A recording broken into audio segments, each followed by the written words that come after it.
Buenos días, bienvenidos a este webinar que hoy nos ocupa, Global CV, oportunidades de negocio en India. Queremos daros la bienvenida, queremos agradeceros vuestra asistencia y, bueno, mientras van accediendo a la sala los diferentes asistentes, pues queríamos comprobar y confirmar que todos nos escucháis adecuadamente. Si no nos escucharéis adecuadamente, la recomendación básica y a la que estamos recurriendo en los últimos webinars es que apaguéis vuestra asistencia y volváis a conectaros. El webinar de hoy, como ya sabéis, las personas que estéis participando de forma periódica o de forma bastante continua a nuestros talleres, es un webinar que tiene una duración aproximada de 40 minutos, 60 minutos máximo.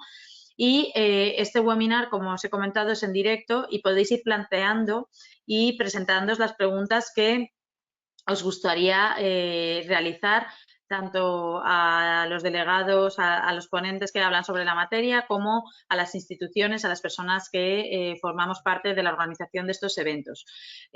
Por ello, pues os voy a invitar a ir planteando las preguntas que tengáis y si no hay preguntas, pues bueno, simplemente que sepáis que todo el webinar va a estar grabado y que compartiremos la presentación, el contacto y la grabación de este webinar al finalizar el mismo.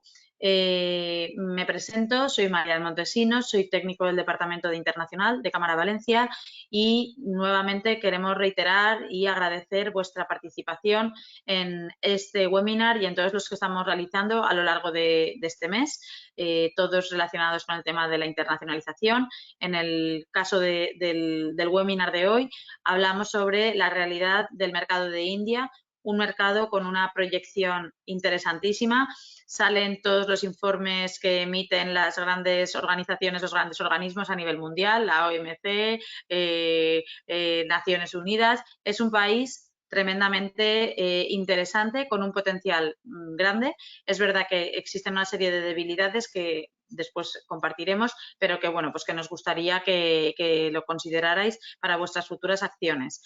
Que sepáis que tanto desde Cámara como desde IBACE se llevan a cabo acciones conjuntas y, bueno, pues sin extenderme más y para presentar al ponente de hoy voy a ceder la palabra a Cristina Villó, que es la directora del área de internacionalización, es la directora de IBACE Internacional y que, bueno, pues Cristina os va a hablar no solo de la iniciativa y de los delegados de IBACE, sino de otras iniciativas que tenemos pendiente a lo largo de este trimestre. Gracias, Cristina, por estar con nosotros. Nada, gracias Marian por la iniciativa de Cámara de Valencia de programar este webinario en el marco del programa, bueno, el programa conjunto que tenemos con cámaras en el marco de Global CV, porque bueno, pues India y a la vista está la convocatoria que ha habido. Es un mercado que siempre genera interés, es verdad que es un mercado muy complejo y precisamente para abordar esa complejidad y para facilitar el acceso al mismo, pues IBACE cuenta desde hace ya muchos años con una antena, con un equipo que conoce muy bien el país, que con una experiencia contrastada en un mercado de tanta dificultad como puede ser India, pero que a su vez es un mercado que ofrece unas oportunidades tremendas, ya que ahora además os van a contar. Iñaki Soto y Nuria Machico trabajan con IBACE Internacional desde hace, como os he dicho, ya muchos años. Son las personas que tenemos sobre el terreno, conociendo, identificando oportunidades, importadores con capacidad de compra para los productos de las empresas de la Comunidad Valenciana. Y bueno, aunque algunos de vosotros los conocéis, pues me parece una oportunidad fantástica que Cámara de Valencia pues haya tenido la iniciativa de plantear este webinario en la mañana de hoy. Comentar que entre las líneas de colaboración que llevamos con todas las cámaras de la Comunidad Valenciana, no solamente está esta programación de contenidos, tanto de temática más técnica como de oportunidades país, que venimos desarrollando desde este año, desde principios del 2023, sino que una de nuestras actividades estrella, en la que bueno, pues muchas de las empresas que estáis hoy conectadas participáis con carácter anual, es el Congreso Go Global. Este año el Congreso se va a celebrar en Alicante los días 24 y 25 de octubre. Queremos ya sacar toda la información, el programa definitivo la semana que viene, os llegará tanto vía los boletines de cámara como los boletines de IBACE Internacional, para que os apuntéis, os registréis y solicitéis citas tanto con toda la gente de la red, todo el equipo de la red exterior de IBACE que nos acompañará durante esos días, entre el equipo, obviamente, Iñaki y Nuria de India estarán con nosotros en Alicante los días 24 y 25 de octubre, como para que solicitéis citas también con importadores que vienen, firmas internacionales que tienen pues, interés en conocer esa oferta de producto que ofrecen las empresas en Comunidad Valenciana y que hemos invitado a que nos acompañen en Alicante durante estos 2 días.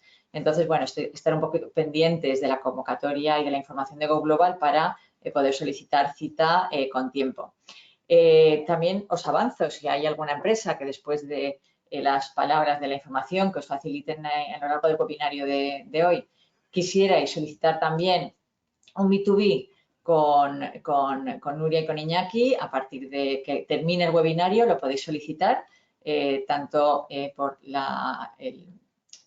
el correo de Internacional IBACE, que voy a poner ahora en el chat para que María nos lo facilite, y todas aquellas empresas que estéis interesadas en poder tener o contrastar información de mercado directamente con ellos, o porque tengáis una problemática concreta, o porque en un momento dado pues os interese que ellos os puedan a lo mejor identificar un importador interesante para que pueda empezar a distribuir vuestros productos en el país, pues que lo podáis hacer con carácter ya más privado, pues ahora a través de videoconferencia, o ya esperaros a Go Global y acercaros a Alicante para poder entrevistaros con ellos ya de una forma presencial.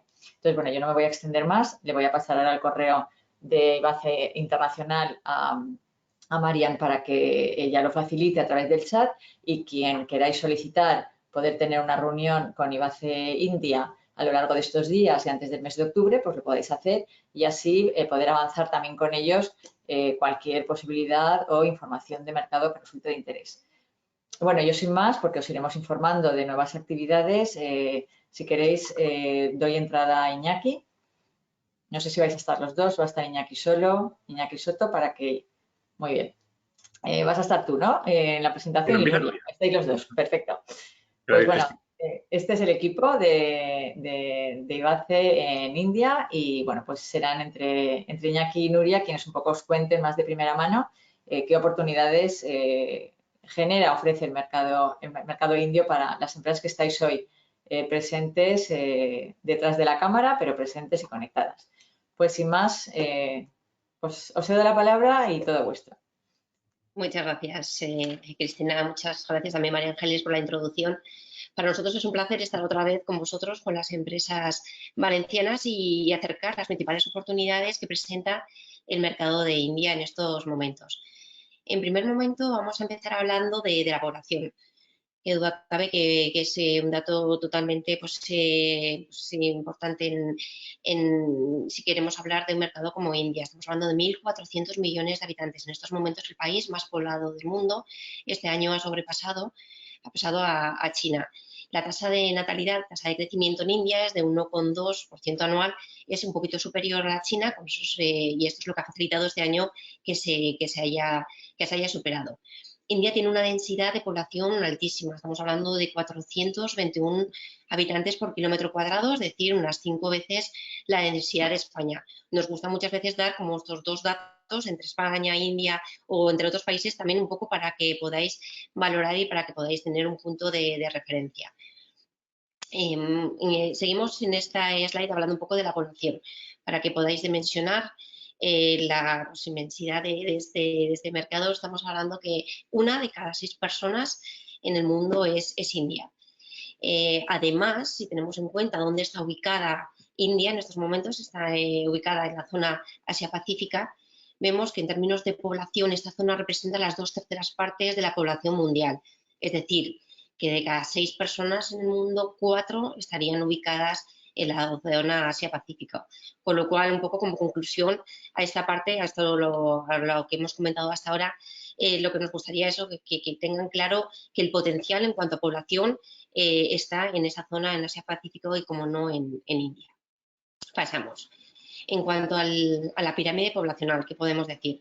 Bueno, pues podemos decir que está bastante equilibrado la parte de en cuanto a hombres y mujeres, pero sí que es verdad que hay un poquito más de la población masculina es un poquito mayor. Por otro lado, podemos comentar que hay un descenso en el ritmo de nacimientos en los últimos años, de ahí es que la pirámide es decreciente, y que el grueso poblacional se encuentra en esa franja entre los 15 y los 29 años. Esto es muy importante y ahora pasamos a la siguiente, y es por eso en India la población es muy joven. ¿Vale? Estamos diciendo y podemos decir que la mitad, al 50%, al anterior, Iñaki, vas un poquito muy rápido, vas más rápido que yo, el 50% tienen menos de 25 años. Y ahora ya pasamos, es que el 65% tiene menos de 35 años. Para que veáis, es una población súper joven. La media de edad está únicamente en los 28 años. En España la media de edad es 42 años. En Japón sería 47, para que veáis. Seguimos. Y para terminar, pues la última, que el 80% tiene menos de 45 años. Acabamos de decir que la media de edad en España es 42. Vale, pues en principio, nuestra media de edad media es el 42 y ellos, el 80%, tienen menos de 45 años, con lo cual tienen un potencial increíble de crecimiento. Seguimos. Clase media. En cuanto a las tendencias demográficas, eso es.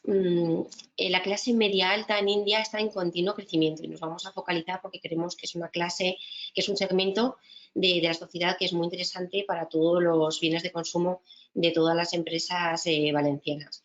Ahí hay una comparativa y pueden ver los gráficos del 2005 y del 2030. Si ponemos el foco, como digo, en esa clase media alta, podemos ver que en el 2005 la clase media alta representa únicamente una franja muy pequeñita de un 7%. Esto representa unos 60-61 millones de hogares.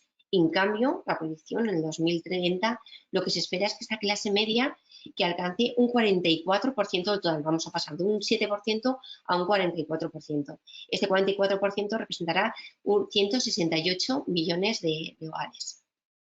Pasamos. En cuanto a los idiomas, es una pregunta muy recurrente. ¿Cuántos idiomas se hablan en India? Los idiomas oficiales, estamos hablando que únicamente 22.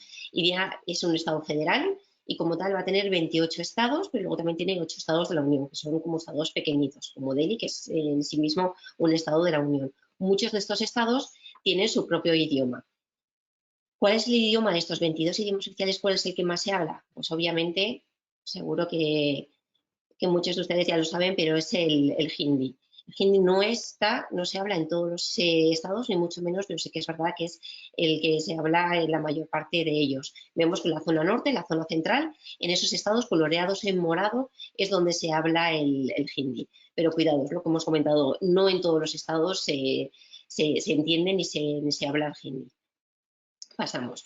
El idioma más hablado en India, con lo cual hemos dicho que era el hindi con 41%. Pero ¿cuál es el idioma de los negocios? ¿Cuál es el idioma que ustedes que van a utilizar en India? Pues obviamente va a ser el inglés. Se le domina como un idioma subsidiario, no como un idioma oficial, pero se utiliza de forma generalizada. Sí que es verdad que hay algunos acentos, dependiendo de la zona norte-sur de India, a veces es complicado entender el inglés de los indios, pero en los idiomas, en cuanto en el ámbito de los negocios, es el idioma que está generalizado, que es el que se utiliza. Pasamos al tema de las religiones. Brevemente, sin más comentar, que la mayor parte de la población india, el 80% es hindú.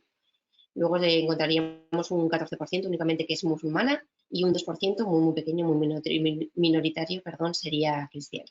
Pasamos.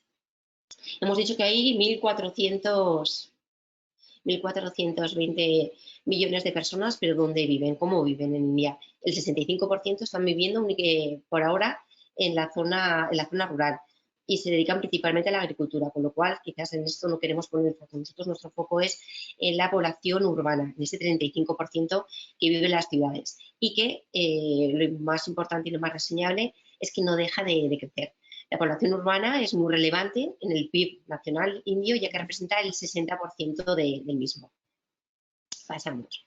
India tiene más de 53 ciudades, para ser exactas, de más de 1 millón de habitantes. Por otro lado, es importante también comentar que 17 de las 20 ciudades con mayor crecimiento poblacional en el mundo están ubicadas en India. Pasamos. En este mapa pueden ver las ubicaciones donde están localizadas las 6 mayores ciudades en India. Destaca Delhi, por supuesto la capital, está en el norte, y Mumbai en el sudoeste. Son 2 grandes urbes, son las 2 mayores y tienen 32 y 20 millones de habitantes respectivamente. Además, encontramos ahí, hemos localizado, hemos colocado en el mapa 4 grandes ciudades que son Calcuta, en el este 15 millones de habitantes, Bangalore, ubicada en el sur, 13 millones, Chennai, localizada en el sureste, 11 millones y Hyderabad, también en el sur, 10 millones. Por lo tanto, interesante también destacar el fuerte crecimiento urbano indio y que representa, por lo tanto, una oportunidad muy interesante para todas las empresas valencianas, especialmente para los sectores de bienes de consumo, materiales de construcción, hábitat, decoración, smart cities, etc. Luego desarrollaremos más estos sectores. Ahora voy a dar paso a mi compañero Iñaki, que va a hablar un poquito sobre el desarrollo económico. Pues muy bien, muchas gracias, Nuria.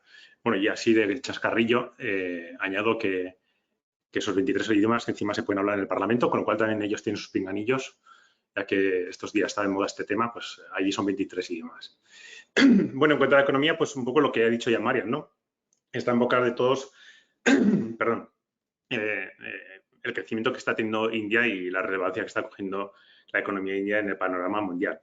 Además, India este año está en boca de todos por el tema, pues tanto del G20, su papel que está jugando en el conflicto entre Rusia y Ucrania, etcétera. Bueno, pues por muchos motivos está ahora en boca de todos, pero sobre todo por esto, ¿no? Por el crecimiento económico que está llevando, que ya ha llevado pues, a conseguir unos puestos muy destacados. En este caso, el año pasado consiguió sobrepasar al Reino Unido como la 5ª economía más importante del mundo.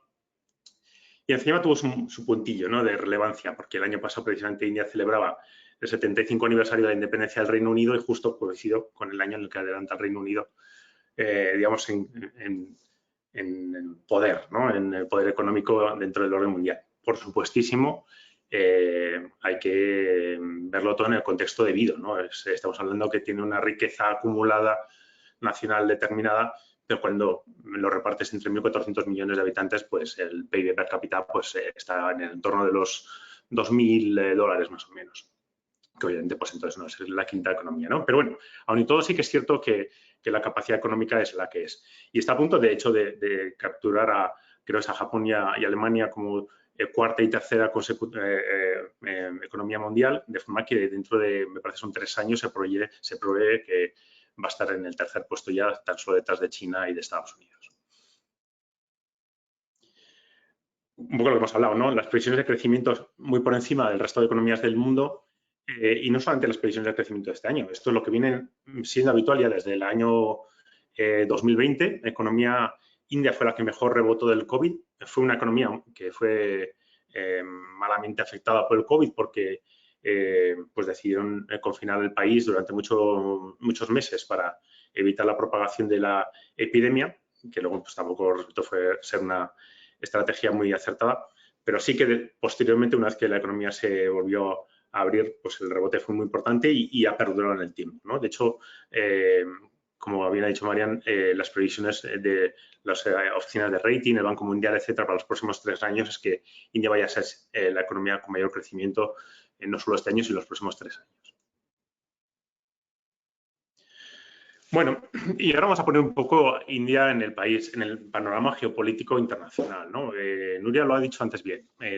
India es importante por ser un mercado local importantísimo. Ya hemos hablado que 1 de cada 6 humanos es indio.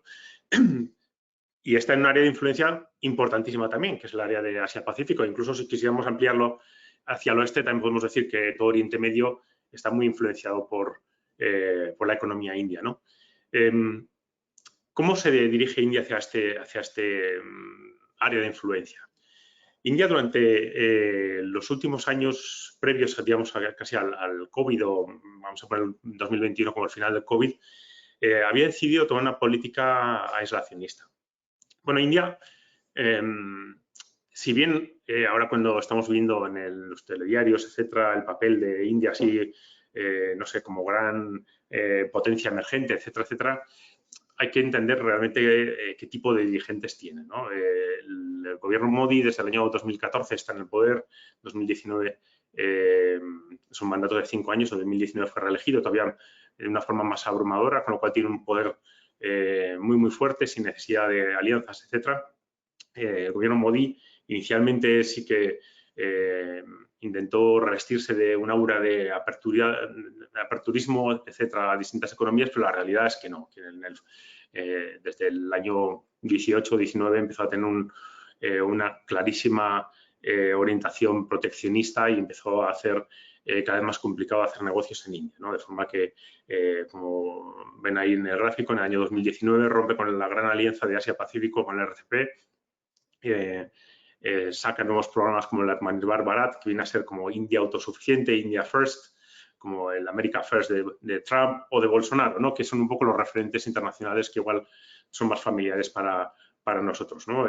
Gobiernos de ultraderecha, en este caso muy marcados por la ideología hinduista. De hecho, probablemente algunos de ustedes habrán oído en los últimos días la intención que parece que tiene Modi de cambiar el propio nombre del país, de India a Bharat. Bharat, digamos, viene a ser más o menos lo mismo, pero es la terminología antigua del país, mientras que India ellos lo ven más como una herencia del colonialismo británico. Pero también lo que hay detrás es un poco un término más aceptado por el hinduismo, ¿no? El Bharat es un término hindú que viene del sánscrito y parece que es lo que quieren hacer perdurar. Bueno, 2021 es aquí empiezan a incrementar los aranceles y parece que India pues, va encaminada hacia, de nuevo, meterse en su burbuja como ha sido la creencia histórica, ¿no?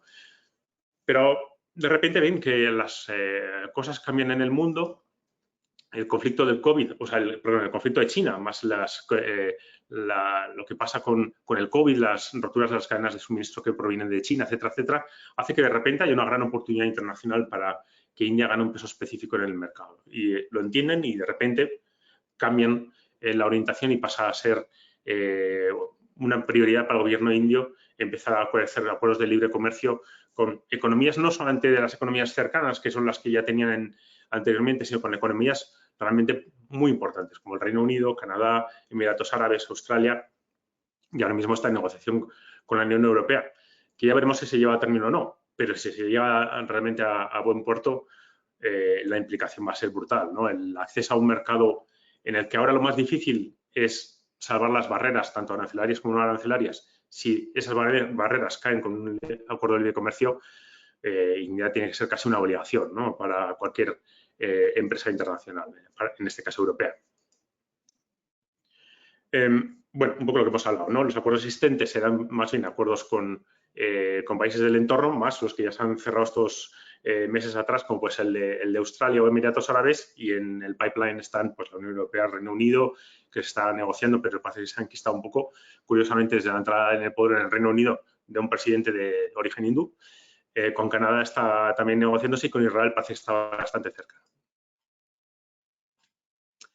Y bueno, vamos a entrar un poco en materia, ¿no? En oportunidades sectoriales. Tampoco nos vamos a enrollar demasiado en entrar en detalle con todas ellas porque sería muy extenso, pero vamos a, por lo menos, a dar unas pinceladas sobre todas ellas, ¿no? En cuanto a bienes de consumo, bueno, vamos a pensar lo que ha dicho Nuria, ¿no? India viene de una tradición de crecimiento muy despacito, con una clase media que lo justo le da para comer, en la que igual la gente, pues, cuando tiene que pensar en bienes de consumo, casi piensa en bienes de lujo, ¿no? Con lo cual, pues mira, si tengo que comprar una silla, una mesa, una ropa, etcétera, pues compro producto local barato y ya está, ¿no? Que me cubre el expediente. Ahora de repente empieza a emerger una clase media con capacidad económica, con capacidad de gastar y que encima tiene acceso cada vez más a un mercado retail organizado con más variedad, con más productos, etcétera, etcétera, ¿no? Hay un desarrollo, luego lo hablaremos también, no tan solo de la demanda, sino también de la oferta. Y aquí de repente empieza a entrar pues, producto extranjero porque tiene diseño, tiene sofisticación, es diferencial, etcétera, etcétera, ¿no? Y aquí hay una oportunidad de negocio, sin duda alguna, porque estos productos no tan solo son productos necesarios, sino que también permiten a la gente diferenciarse, ¿no? Tengo una lámpara de diseño italiano o tengo un mueble no sé qué, etcétera, etcétera, ¿no? Con lo cual, aquí ahora es labor nuestra el promover nuestros productos como un producto de calidad que tenga un hueco o tenga un nicho, porque en India realmente hay que pensar siempre en nichos en el mercado indio. Sectores tecnológicos, indudablemente. Aquí es donde probablemente y en general hay una mayor oportunidad. ¿Por qué? Porque India tradicionalmente ha invertido muy poquito en I+D. India ha tenido acceso a esos 1.400, 1.300, fueran lo que fueran en aquel año, millones de mano de obra barata y siempre tradicionalmente ha desarrollado su actividad económica basada en eso, ¿no? En la enorme disponibilidad de mano de obra barata. Con lo cual, nunca han tenido necesidad de pues, automatización de líneas de producción, ni controles de calidad por visión láser, etcétera, etcétera. De repente, esto está creciendo de una forma exponencial, donde tenía que fabricar 10, tengo que fabricar 100, y no puedo arreglar eso poniendo más líneas y más gente, etcétera, etcétera. Tengo que ya un momento en el que tengo que dar acceso a nueva tecnología que me permita incrementar la producción y encima, si quiero ser competitivo en el mundo internacional, hacerlo de forma más consistente y con mejor calidad. Y encima que pueda certificarlo porque lo que quiero es estar homologado en las cadenas de suministro internacionales. Y eso solamente se puede hacer con acceso a la tecnología. Tecnología a la que ellos no han apostado porque han invertido muy poquito en I+D. Con lo cual, la única forma de cubrir ese gap es mediante acuerdos con empresas internacionales o bien compra de productos internacionales, maquinaria, etcétera, etcétera, que estén en el mercado y que sí puede ser que sean asequibles, ¿no? En India no es tan solo importante pensar en cuál es la tecnología que hace falta, sino cuál es la tecnología que les hace falta, ¿no? Porque muchas veces no se pueden permitir pagar una máquina japonesa, alemana, etcétera, etcétera, ¿no? Y ahí es probablemente donde España tiene una oportunidad muy importante porque tecnológicamente está muy bien posicionada y económicamente es más barata que otras tecnologías afines de mercados, pues igual, de mayor reputación, como pueda ser, pues, yo que sé, Japón, Estados Unidos o Alemania, siguiendo el ejemplo. Y en infraestructura, pues qué decir, 1.400 millones de habitantes que viven en un país con una estructura absolutamente deficiente en todo lo que se pueden imaginar, desde suministros de agua, de energía, infraestructura de carreteras, aeropuertos, puertos, etcétera, etcétera, y que encima está creciendo su demanda de forma exponencial.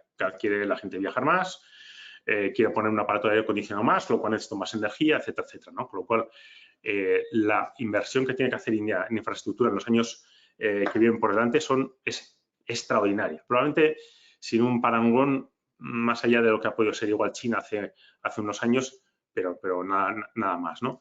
De hecho, seguro que todos ustedes habrán oído las cifras enormes que se están hablando en distintos sectores, por ejemplo, en aviación, ¿no?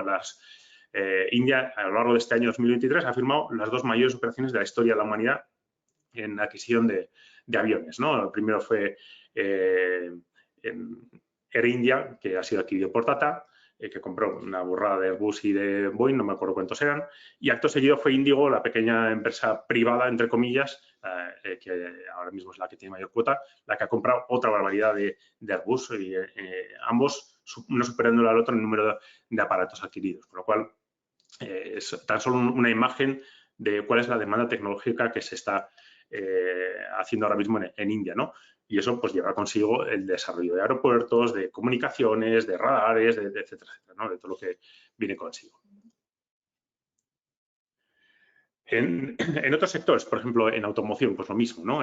India era un país en el que la gente tenía una moto en casa, una moto además de una cilindrada muy pequeñita, etcétera, y que de repente cada vez tiene acceso a mayores ingresos y a esa moto, pues como lleve bastante, pues es mejor que tengamos un pequeño coche. Y el que tenía un pequeño coche ya no quiere un pequeño coche, sino quiere un coche mediano.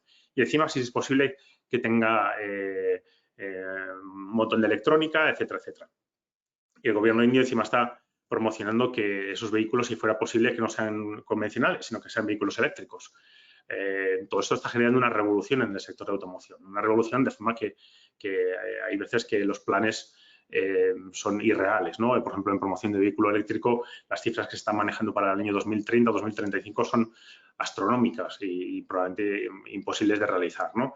Esto está generando una necesidad increíble para las empresas locales que ya tienen unas cifras de producción brutales. Igual no se conoce tanto, ¿no?, como otros mercados. Seguro que nos viene a la mente pensar en Corea o en Japón como fabricantes de vehículos, porque conocemos un montón de marcas japonesas o coreanas, ¿no? Pero en India se fabrican más coches que en Corea o que en Japón, o que en Alemania o que en Francia o que en España, por supuesto. Con lo cual, las cifras son enormes. Y las oportunidades, porque, digamos, el ritmo de crecimiento tecnológico que está conllevando este sector no es capaz de absorberlo el propio mercado. En la agroindustria lo mismo. Agroindustria es un poco diferente. Agroindustria tiene un hándicap enorme que es que ocupa más de la mitad de la población, más de la mitad de los indios trabajan en agricultura, en ganadería, pero tienen casi unas explotaciones muy pequeñitas de autoconsumo, lo cual muchas veces no tienen la capacidad de acceso a la tecnología porque tienen una pequeña explotación de 1 hectárea, 2 hectáreas y no me puedo comprar un motocultor o un tractor para una cosechadora para un terreno tan pequeñito, ¿no? Con lo cual ahí hay un poco de problema. Sí que es cierto que cada vez más empieza a haber grandes explotaciones y son ahí donde realmente hay este tipo de demandas. Y lo demás, pues me va a repetir. Siempre han sido dependientes de la mano de obra abundante y de repente tengo que dar un salto adelante en modernización, en capacidad de cultivo y encima cambiar los cultivos tradicionales hacia cultivos de mayor valor añadido, con lo cual, por ejemplo, hay una grandísima oportunidad para invernaderos, para sistemas de riego, etcétera, etcétera, ¿no? Y ahí es donde India, pues lo mismo, tiene un déficit bastante importante en cuanto a tecnología. Y en transporte y logística, pues lo mismo, en especial la cadena de frío. Hay un déficit de cadena de frío, algo así como, no sé, como 5 veces más haría falta de lo que existe ahora mismo, ¿no? Sobre todo en temas que son especiales, todo tipo de transporte especial, etcétera, etcétera, en India hay un grandísimo déficit. Sí que es posible y es caro transportar bienes, pero los que son especiales, pues prácticamente ni hay equipamiento ni hay oferta. En cuanto a servicios, pues lo mismo, ¿no? Cuando se estaba hablando un poco de un desarrollo a un ritmo muy, muy grande, lo que hace falta es expertise específico, ¿no? Y estamos hablando, pues, tanto de sistemas de comunicaciones, como hemos hablado para la infraestructura, como pueden ser también temas de consultoría o incluso cursos de idiomas. La gente en India tiene una grandísima inquietud por aprender idiomas. De hecho, hablamos hace unos meses con el Instituto Cervantes de Delhi y nos decían que de largo, el Instituto Cervantes de Delhi es el más grande del mundo, con mayor número de alumnos, pero que igual que la suma del segundo, tercero y cuarto. O sea, era una barbaridad. No recuerdo la cifra exactamente, pero era una cifra astronómica. Probablemente mucha gente no se pudiera imaginar, ¿no?, que en India hubiera este tipo de inquietud por aprender español. Y, por supuestísimo, las academias privadas pues tienen aquí un nicho de mercado también muy, muy importante. Y en mecatrónica, pues nada, no voy a repetir, ya más o menos lo he introducido. Y en alimentos, aquí hay un tema peculiar, ¿no? En alimentos, ¿hay oportunidades de negocio? Pues sí, pero también entendiendo cuáles son las restricciones, que las hay, y las hay muchas en India para exportar productos, sobre todo básicos, ¿no? India es muy proteccionista y si es proteccionista en algo, es en esto, ¿no? Porque es muy sensible y lo que hemos dicho, la mitad de la gente trabaja en esto, con lo cual intento que no se me molesten los agricultores permitiendo que entre, por ejemplo, producto muy barato que pueda competir con la industria local en determinados productos, con lo cual frutas, verduras, etcétera, tienen complicado, pero donde hay una oportunidad es en aquí donde no hay. Aceite de oliva, por ejemplo, en India no hay, ¿no? Aceitunas o determinados productos, sobre todo procesados, ¿no? Entonces, aquí hay que buscar un poco, aquí no vale una receta para todos, hay que buscar dónde hay unos nichos y dónde hay una demanda específica. Productos gourmet, pues por supuesto, cárnicos, pues también, productos orgánicos, productos que tengan un valor diferencial y que no existan en la competencia local, hay una gran oportunidad porque también hay una inquietud en esa gente joven que ha dicho Nuria para probar nuevos productos. En sanidad, se me ha ido un poco el slide. En sanidad, pues lo mismo, pero aquí voy a hacer un énfasis especial, ¿no? Cuando tengo cubiertos las necesidades básicas, cuando ya me llega para comer, lo siguiente que quiero es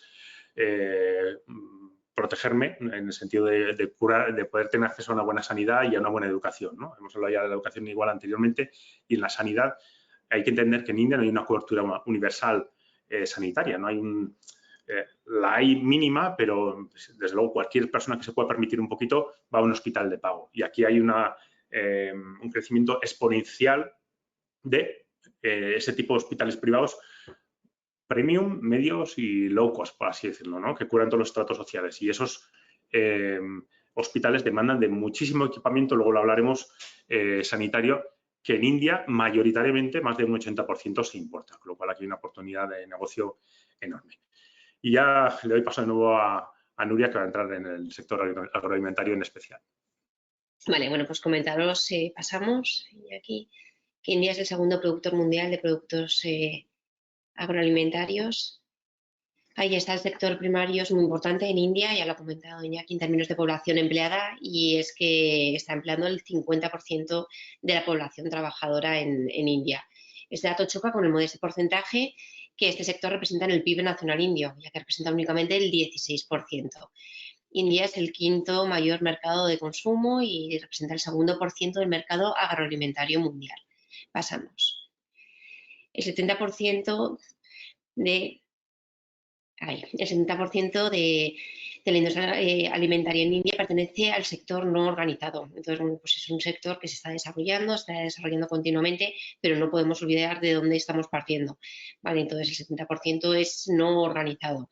No obstante, es lo que comentamos, continuamente se está desarrollando y los porcentajes de crecimiento son increíbles. Como hemos indicado, India es un gran productor, ahí lo podemos ver a la derecha, es líder mundial en ganado bovino, producción láctea, también es líder mundial en producción de especias, condimentos, potencia mundial en pescados y mariscos, generalmente esto se exporta de manera congelada y ocupa la segunda posición a nivel mundial. Pasamos. Vamos a centrarnos un poquito en el sector de procesados de alimentos. El sector de procesados de alimentos crece a un ritmo anual de un 8,5%. En India se consumen mayoritariamente productos frescos, ¿vale? Los alimentos procesados representan únicamente el 32% por ahora, pero es un porcentaje que no deja de crecer en los últimos años, lo cual es un dato que entendemos que es positivo. Lo que sorprende mucho es el bajo porcentaje de alimentos que se procesan en India, y lo pueden ver en el gráfico de la derecha. El nivel de procesado de India es muy bajo respecto a Occidente. En India estamos hablando del 10% de procesado frente a un 70% de nivel de procesado en Occidente. El procesado más bajo, ¿quién lo registra? Pues lo registra las categorías de frutas y verduras, con lo cual ahí vemos una gran oportunidad de negocio para todas las empresas valencianas que aporten tecnología y para procesar sobre todo estas dos categorías que son las frutas y las verduras. Pasamos. Acabamos de decir que India es un gran productor. Entonces dices, ¿y exactamente en qué estado o cuál es el gran estado productor? Pues ahí lo ven. Al fin y al cabo ya hemos dicho 28 estados, y cada uno de los estados vemos que va a ser potencia en alguna de las variedades de esa fruta, verdura, hortaliza, etcétera. Pasamos. Bienes de consumo. Bueno, India es, sí que es verdad que cada vez que damos una cifra, las cifras asustan, pero el tamaño de India es increíblemente grande. India es el tercer mercado retail más grande de Asia, estaría por detrás de China y Japón. Pero los datos, si ves los datos de crecimiento en los últimos años, los dos mercados que están creciendo más son tanto India como también Corea del Sur. Pasamos. ¿Cómo se distribuyen? ¿Cómo está si ponemos un poquito en el foco en el canal retail que nos encontramos? Pues nos encontramos que India tiene un total de 12 millones de puntos de venta, pero de los cuales 11 son principalmente kiranas. ¿Qué son kiranas? Kiranas son tiendas pequeñitas, ultramarinos, esas tiendas de proximidad, de barrio, ¿vale? Donde, bueno, pues tienen una oferta muy, muy limitada. El canal retail no organizado en India pues es muy grande, ya lo hemos comentado antes, y que las kiranas, estas tienditas de barrio, pues comprenden casi el 90% del mercado. El resto pues, son grandes supermercados que puedes encontrar una gama increíble de productos y cada vez más productos de importación. Ojo que los productos de importación también empiezan a aparecer en las tiendas, en las kiranas que hemos comentado. Pasamos. Y ahora de una manera muy esquemática y muy rápida vamos a hablar un poco de las tendencias, ¿vale? Es importante para que vean el grado de desarrollo que se está produciendo en estos momentos en India. En primer lugar, tenemos pues ese aumento de ingresos medios, que ya lo ha comentado, están alcanzando ya los $2.400. Este ingreso medio se ha duplicado desde el 2014 hasta este año, y es que en la actualidad India es la tercera economía más grande del mundo en términos de paridad de poder adquisitivo. Vale. Pasamos. Otra tendencia que ya la hemos comentado es el aumento de la población urbana, y se estima que todos los años hay 12 millones de personas que migran de esa zona rural, que hemos dicho que está el 65% de la población, a la zona urbana. Otra tendencia, pasamos. Otra tendencia es pues la incorporación de la mujer al mercado laboral. Tradicionalmente está centrada en el cuidado de la casa y la familia, y este dato pues, es muy interesante para todo lo que luego representa todo el consumo de bienes de consumo. Pasamos. Iñaki también lo ha comentado, bueno, la gran revolución que hay de las grandes cadenas de supermercados, y no solo en las ciudades Tier 1 y Tier 2, sino que también ya lo estamos viendo en otras ciudades que pasamos y bajamos de nivel en las Tier 2 y Tier 3. Pasamos. Otra tendencia, que existe pues, una actual preocupación por los hábitos saludables, la seguridad alimentaria, la trazabilidad, la concienciación por el bienestar físico, el aumento del consumo de productos ecológicos, materiales orgánicos. Creemos que es una tendencia a nivel mundial, pero en India también es muy significativa. Pasamos. El enorme crecimiento del canal online, bueno, en India es increíble. Está registrando unos crecimientos de un 13% a nivel anualmente, y es que además en India lo que tener en cuenta es que tiene una gran conectividad de usuarios. Estamos hablando que cerca de 640 millones de usuarios están activos en estos momentos en la red. Pasamos. La venta omnicanal también sabemos que es una tendencia que la podemos apreciar a nivel mundial, pero en India también está presente. Muchas tiendas tienen esta dualidad, están tanto en el canal offline como en el online. Hay que tenerlo en cuenta a la hora de desarrollar una estrategia de entrada en el mercado de India. Y ya terminamos. La última tendencia sería pues, que cada vez hay un incremento de la demanda en cuanto a productos de marca y servicios personalizados. Los influencers, los bloggers, pues están, como no, pues son los grandes prescriptores en estos momentos, y ellos pues provocan que cada vez que se estén consumiendo esos productos de marca. Paso a mi compañero, que va a comentar también brevemente algunas otras oportunidades. Muy bien, Nuria. Pues nada, muchas gracias, y efectivamente vamos a ir comentando algunas otras oportunidades, pues de forma un poco más breve, porque yo creo que ya hemos hablado un poquito de casi todas ellas, ¿no? El tema de infraestructuras, realmente, ¿no? Bueno, primero, en tema de infraestructuras hay que entender un tema también muy importante, ¿no? Que es la restricción que existe en India al acceso a las licitaciones públicas para las empresas extranjeras. En el año 2021, durante pleno confinamiento, en los primeros meses del COVID, en mayo creo que fue, el programa Atmanirbhar Bharat, que sacó el gobierno indio, que les he mencionado anteriormente, de India autosuficiente, traía consigo una serie de medidas así un poco de tapadillo, y una de ellas fue esto, ¿no? La limitación del acceso a las licitaciones públicas por parte de las empresas extranjeras.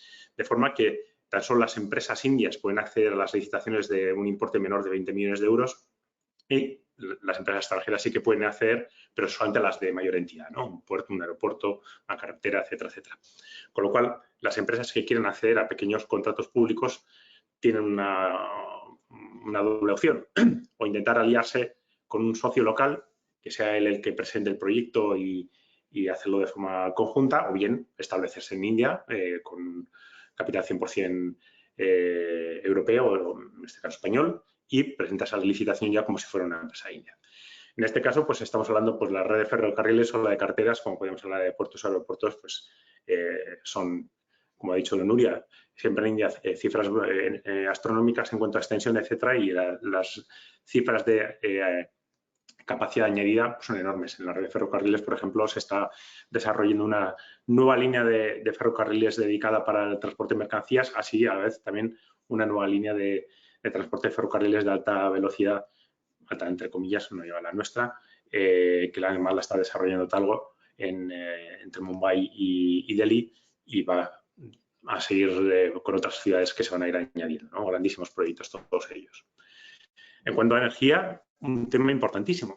India no tiene petróleo, importa, me parece, el 81% del petróleo que consume, con lo cual pues tiene que afrontar con vías alternativas, sobre todo para no depender tanto del suministro extranjero en cuanto a energía, ¿no? Y está apostando pues, por las energías verdes, de forma que los planes de desarrollo de las energías renovables, hidrógeno, etcétera, pues todo solar, más incluso que la eólica. Inicialmente fue la eólica por encima de la solar, pero ahora ya India está apostando más por la solar, pues tiene unas cifras de crecimiento enorme, ¿no? Se está hablando, por ejemplo, energía eólica se va a añadir entre 10 y 12 gigavatios anuales, 20-25 solares, etcétera, etcétera, ¿no? Hay unos proyectos enormes porque India lo que quiere no solamente es ser más ecológica, sino depender cada vez menos de las importaciones extranjeras.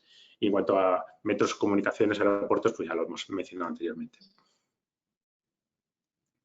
La industria química, y en este caso es muy importante también el sector valenciano, pues también es un sector con un potencial de alianzas muy importantes, ¿no? India ya tiene una industria química muy importante, pero que está súper abierta a empresas extranjeras. Sí que es cierto que grandes multinacionales se han implantado ya en India, pero hay grandísimas oportunidades también en acuerdos comerciales con empresas de tamaño mediano que están buscando tecnología o acuerdos pues eso, de partnership o de transferencia tecnológica con empresas locales. De hecho, esta misma semana nos ha contactado una empresa química india que estaba interesada en hacer algún tipo de alianza con empresas occidentales. Básicamente lo que quieren es buscar productos, buscar tecnología que exista ya en Occidente y que vean una oportunidad de desarrollo en India y lo quieren hacer de forma conjunta. Sexto productor de productos químicos mundial, etc. Bueno, ya hemos hablado de las grandes magnitudes de India, tampoco nos vamos a centrar aquí. Sí, por ejemplo, en el tema de fertilizantes, pesticidas, químicos destinados hacia la agricultura, donde también hay una grandísima demanda. Es un mercado que se está regulando, sobre todo en los biofertilizantes, y hay ahora mismo tanto una laguna legal que hay que aclarar, pero realmente hay una demanda enorme, sobre todo de productos especiales con unas aplicaciones especiales que no están tan cubiertas en India, ¿no? Sí que existen en India fertilizantes tradicionales, NPK, pero no existen tanto de especialidades con aplicaciones muy particulares para determinados cultivos, etcétera, etcétera. En dispositivos médicos, pues antes lo he añadido, ¿no? Es un sector que está quintuplicando en muy poquito tiempo, estamos hablando en 5 años, y todo esto viene por el desarrollo que les he explicado anteriormente. Hay una demanda enorme de servicios médicos porque no los cubre el sistema de salud público y la gente, pues conforme tiene mayor capacidad económica, pues intenta a todos los niveles, desde temas muy básicos a más específicos, pues tener una mejor salud, y para ello invierte cada vez más en sanidad, generando una gran demanda de productos médicos. Y en este caso también lo que les había ya anticipado anteriormente es un sector que en India no tiene capacidad local, no tiene industria local capaz de suministrar este tipo de productos. Sí, productos más básicos, pero no productos tecnológicos, y aquí hay un nicho de mercado que lo cubren vía importaciones. En temas Smart Cities, pues lo mismo. Es muy interesante poder ver cómo va a ser el futuro, ¿no? Estamos hablando de ciudades megalíticas, como ha explicado antes Nuria, con una infraestructura de los años, no sé, 60 o 70, que no tiene suministros de servicios básicos, en muchos casos, por ejemplo, agua, saneamiento, etcétera, y que de repente tiene que afrontar el grandísimo reto de abrirse a las necesidades que va a tener la población moderna, que está cada vez más pues, accediendo a las grandes ciudades, etcétera, ¿no? ¿Cómo lo van a ser capaces de afrontar el gobierno indio? Pues es una gran incertidumbre, pero sin duda alguna va a ser un reto enorme y que va a tener muchísimas oportunidades consigo, ¿no? Tanto el tema de pues, cómo van a afrontar el tráfico urbano, cómo van a gestionar los residuos que generen toda esa población urbana, sobre todo, que estamos hablando, incluso cómo dar suministro de agua a toda esta población. En cuanto al Make in India, bueno, ya hemos hablado un poquito del gobierno indio del año 2014. Sobre todo lo más importante en este sentido es la visión que tuvo el gobierno indio de si queremos que la economía crezca hay que apostar por el sector industrial, por el sector productivo, más allá de los servicios, que ya está bien desarrollado, más allá de la agricultura, que es el que ocupa la inmensa mayoría de la población. Tenemos que hacer énfasis en estos 25 sectores estratégicos que, si les va bien, al país le va a ir bien, ¿no? Entonces, cada uno de ellos tuvo un programa marco con una dotación presupuestaria, un plan estratégico, etcétera, etcétera, y fue lo que se desarrolló desde el año 2014 y lo que está haciendo que India, pues también en este caso, esté cada vez más apostando por el sector industrial, que está creciendo de forma exponencial y que pues está generando todas estas oportunidades que le estamos hablando. ¿Cuál es la realidad de India? ¿Se va a poder convertir India realmente en una alternativa de fuente de suministro a China, que es, en el fondo es el objetivo que tiene, ¿no? El que India se convierta en la fábrica del mundo, o por lo menos la fábrica del mundo del plan este de China +1, que sea India el +1, ¿no? Puede ser, pues bueno, hay factores a su favor, ¿no? En el tema de la abundancia de mano de obra. Mano de obra no mano de obra cualquiera, mano de obra angloparlante y cualificada. Cada vez, por ejemplo, hay más ingenieros que salen muy formados, etcétera, en el mercado, ¿no? A unos precios todavía muy accesibles, por esto que les ha explicado Nuria, de que hay muchísima gente joven todavía, con lo cual cada año acceden al mercado una barbaridad de nuevos profesionales que quieren ser empleados, ¿no? Con lo cual, como hay mucha oferta en este sentido, pues todavía los precios están relativamente asequibles. Facilidad para hacer negocios, India en ese sentido ha mejorado mucho. Si bien hace falta todavía un gran apoyo para poder hacer negocio en India, no tiene nada que ver con lo que era la India del año 2016-17, en la que todavía había muchísima burocracia, papeleo. Ahora está en una India digital, en la que las cosas son más transparentes, hay algo menos de corrupción, aunque todavía hay margen de mejora, y sobre todo es digital, ¿no? Que prácticamente todo lo puedes hacer sin tener que salir de casa. Y muy abierta, sobre todo desde el año 2020, al mundo internacional, ¿no? Los obstáculos, pues la infraestructura, y esta va a ser una rémora que va a tener India durante mucho tiempo, ¿no? Así como China apostó por desarrollar el país y grandísimas obras de infraestructura, carreteras, puertos, tal, de todos es conocido, las grandísimas obras que había en China, y quien haya estado ahí pues la ha impresionado. India es al revés, ¿no? Siempre ha ido como cubriendo mínimos, y ahora pues cuando tiene que dar ese salto de calidad se encuentra pues que tiene una red ferroviaria o de carreteras pues deficiente, etcétera, etcétera, y que pues eso también dificulta el desarrollo del país, ¿no? Es un mercado que todavía mentalmente es muy sensible al precio, ¿no? Eso de todavía pensar en pequeño, por así decirlo. Tiene que mejorar en la competitividad. Volvemos a ver una herencia aquí, una herencia del pasado, ¿no? La gran disponibilidad de mano de obra hace que valore poco la mano de obra, que valore poco lo que cuesta el tiempo, ¿no? Necesita una estabilidad en el marco legal. Esto es importante, ¿no? Las reglas del juego no pueden cambiar durante el partido. India todavía aquí está pecando un poco, digamos, de bisoñez, en el sentido de que quiere hacer tantas cosas tan rápido que muchas veces implementa cosas que no sabe cómo va a ser posible hacerlas, y entonces tiene que reformarlas, etcétera, ¿no? Y el acceso a la financiación. En este sentido, en India todavía pues, tener un préstamo es complicado y es caro. Los tipos de interés están sobre el 8,5%. Hace unos años había más diferencia con Europa, ahora como los tipos de interés están subiendo en Occidente en general, pues ya el gap no es tanto. Y ya por fin le doy paso a Nuria para que le dé unos consejillos para hacer negocios en India en estos dos últimos slides. Gracias, Iñaki. Terminamos nuestra exposición comentando rápidamente varios aspectos culturales. ¿Se ha ido la presentación? No sé, vamos a esperar. Si no, bueno, comentaros lo que queríamos, ahí está. En cuanto al tiempo, bueno, pues el tiempo es relativo en India, no tiene tanta importancia como Occidente. Entonces ahí sí que hay un pequeño gap entre Occidente y India.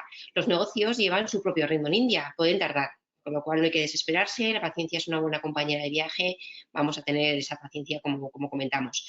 La insistencia está muy bien vista en India, es una prueba del interés real que vais a tener en iniciar o en consolidar las relaciones comerciales, con lo cual os invitamos, os animamos a que seáis insistentes. Muchas veces el correo electrónico con uno no se consigue nada, ni con dos ni con tres, hay que pasar a llamarles por teléfono, WhatsApp, ¿vale? Luego los indios no dan mucha importancia a la puntualidad.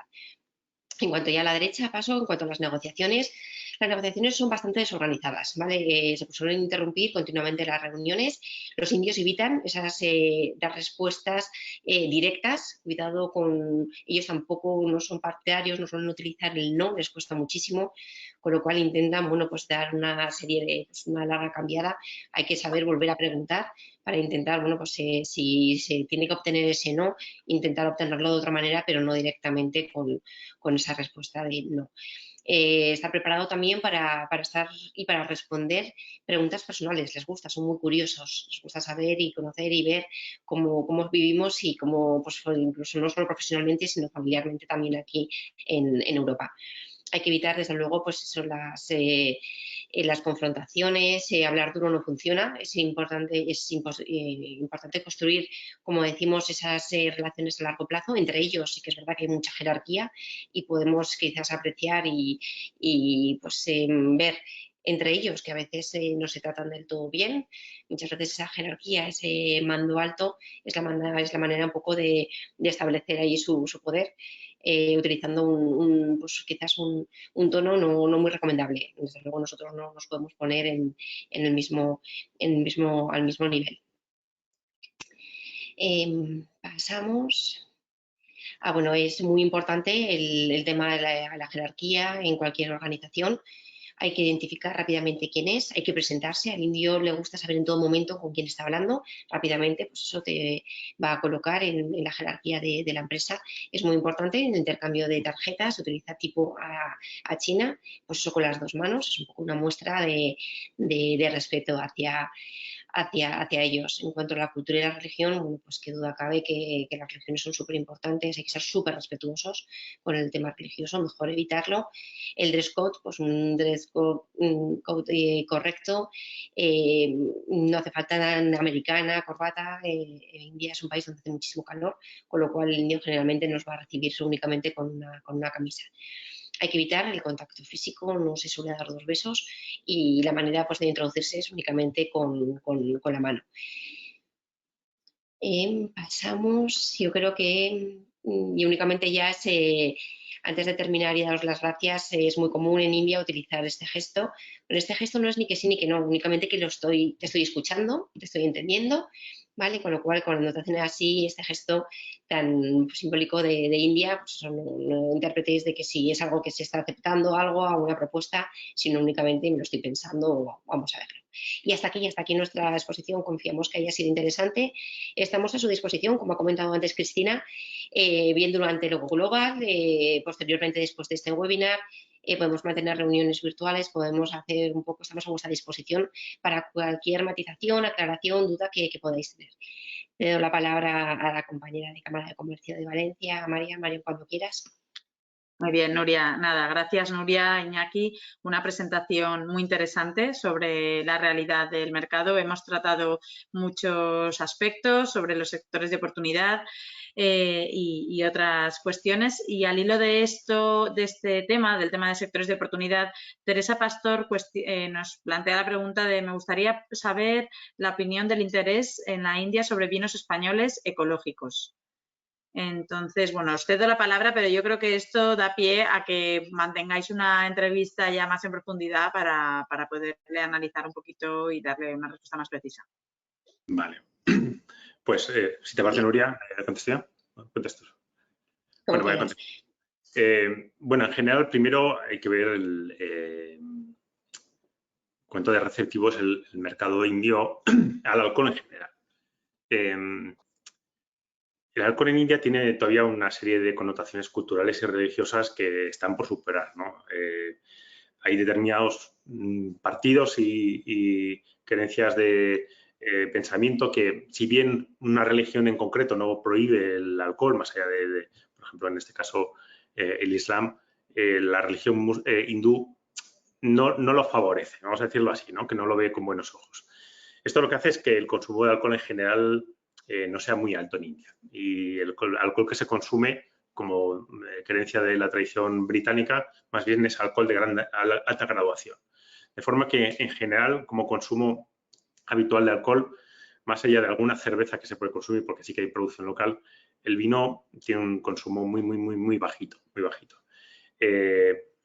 Este desarrollo económico que estamos hablando lo que está haciendo es que cada vez pues, haya más clases altas, etcétera, que salen a cenar y que son más sofisticados y que empiezan a demandar productos pues un poquito más sofisticados, y ellos ya saben que, por ejemplo, en Occidente, pues que se bebe vino con las comidas y tal. Entonces, como signo de sofisticación, pues cada vez más se empieza a demandar productos de este tipo, como vinos. Pero proporcionalmente aún sigue siendo un producto relativamente poco demandado en general.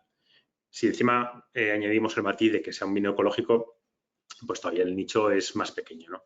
Con lo cual, pues no quiero dar una explicación negativa, pero tampoco quiero dar falsas ilusiones. La demanda ahora mismo es pequeñita. Yo añado un poco, a ver, tiene un arancel altísimo, un 150%, pero sí que es verdad que está creciendo. Está creciendo de una manera muy moderada el consumo de vino en India. Entonces, es una tendencia que ya no puede ir atrás. Con lo cual, entre la tendencia que cada vez pues, se está consumiendo más esa revolución demográfica y de esa clase media que se está viviendo, sí que nosotros vemos que es interesante que haga un seguimiento, que lo tenga en el radar, que lo vea. Sí que es verdad que hay empresas, bodegas españolas que están prospectando el mercado, y nosotros, bueno, sí que tenemos pues, contacto con muchos importadores de vino, y sí que es verdad que nos van pidiendo vino, pero vino barato, vino, todavía no tienen esa cultura del vino. Entonces, buenas noticias, porque tanto SIAL ha incorporado también ya a expositores del vino. Hasta ahora no estaban incluidos, o si no, Provain, que es un organismo especializado en la promoción del vino, ya están organizando eventos en India, lo cual sí que es verdad que el sector se está ahí desarrollando, Muy bien. y lo tenga en el radar porque pronto podrá venir. Sí, sí. Muy bien, pues nada, ahí tenemos el yin y el yang. Como es ya más de la 1 y después tenemos programada otra actividad con un grupo reducido de personas que están participando en el webinar, ¿hay alguna cuestión más? Que lo que voy a hacer es voy a compartir directamente con Iñaki y con Nuria, ¿vale? Os pasaré el email, os pasaré el contacto, y a través del enlace que Cristina Villo nos ha facilitado de Internacional IBACE podréis profundizar, ¿vale? Porque sí que están ahora planteando alguna que otra pregunta. Quería agradeceros, Iñaki y Nuria, vuestro tiempo, vuestra amabilidad, vuestra positividad en toda vuestra comunicación. Quería recordar también a los asistentes que es importante, muy importante, que implementéis la encuesta de satisfacción, y quería emplazaros a nuevas actuaciones. Ya os he invitado a través del chat a quien quiera a continuar con el taller social media que vamos a realizar ahora mismo, y a los que no, pues bueno, nos vamos viendo en siguientes jornadas. Gracias, Iñaki. Gracias, Nuria. Muchísimas gracias a vosotros. Un placer. Un placer igualmente. Hasta luego. Buen día. Hasta luego a todos. Chao.